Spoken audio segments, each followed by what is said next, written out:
In the last episode, I shared some of the highlights of my week traveling the Ozark Rivers with Paddle KC. But this trip was not all sunshine and rainbows. Every journey has its challenges, right? Although it was a club trip, and I love Paddle KC, this trip included a lot of people I had never met before. And with any group or club you join, you will mesh with some and not with others. As we prepared for our dinners, or stood around the campfire trying to stay warm, or paddled along the river, I encountered a lot of very strong opinions about my ability, or I could say inability, to do the MR340. And these were unsolicited opinions. It wasn't like I was running around asking for approval or seeking validation. And I thought it was odd that people who were strangers prior to going on this kayaking trip even cared enough to share an opinion, especially since they were giving me negative feedback. Doesn't it make sense to be supportive? Isn't it kinder? Shouldn't we support and believe in our fellow club members and root for their success? I just found it very weird and unsettling and very, very frustrating. And I'll be honest, it made me angry. I let it get under my skin, and it's still bugging me because apparently I can't stop talking about it. Because here's what nobody bothered to find out. They don't know me. They don't know that I'm stubborn or that I've been on the water 5 days a week since April.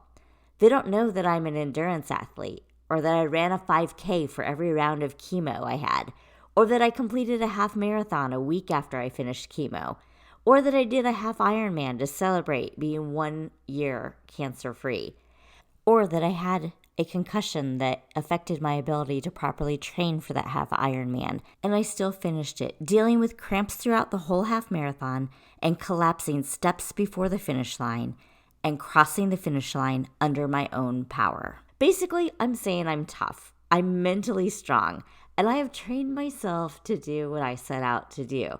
And I am always up for the challenge. The challenge is the point.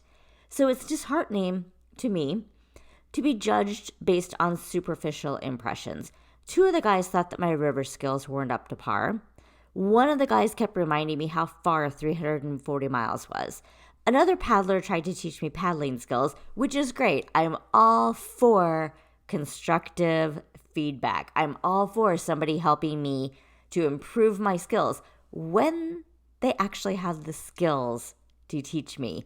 But this particular person wanted me to use my biceps, which is totally wrong, as you know from listening to the episode about my paddling lesson with the pro from Florida. There were other paddlers who seemed to have issues with my 340 goal, and those people also complained that they were tired, that their arms hurt after our longest paddle of the 4-day river trip on the first day, which was 20 miles.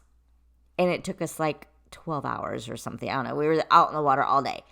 And I say all of this because they are clearly not people who have better endurance skills than me. They are clearly not people who have a stronger mindset or mental toughness than me. They do not know the degree of my mental toughness. And it really is none of their business that I'm doing a race that they wouldn't dare to try. So it's been a few weeks since that event. I'm still wound up about it, but I'm also finding perspective. This race is a goal I set for myself. I know people think it's crazy. I know it will be hard. It will be a tremendous challenge, and that is exactly the point. I also realize that my opinion is the only one that matters, and I should embrace my strengths. I'm an endurance athlete. I've persevered through the challenges of breast cancer.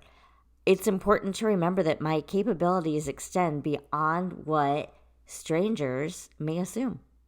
I need to believe in myself and find strength from within, and whatever everybody else thinks really doesn't matter. But I also believe that a supportive and inclusive paddling community is important. It uplifts and encourages individuals to push their limits and defy expectations.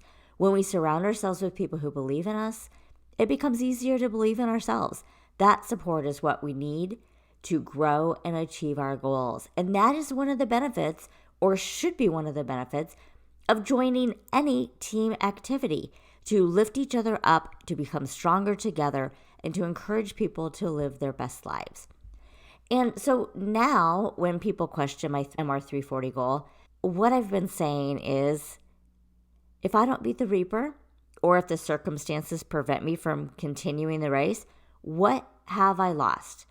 I've had one heck of a summer filled with incredible experiences, personal growth, and the joy of meeting new people. The only way I lose is by quitting before I get to the start line. I preach this as a running coach, and I believe it now too. This is about the journey. The finish line will be awesome, but the most important parts are already taking place. In the next episode, I'm sharing some big news. I finally have a crew for the race. I'll tell you how it happened and why I'm ecstatic.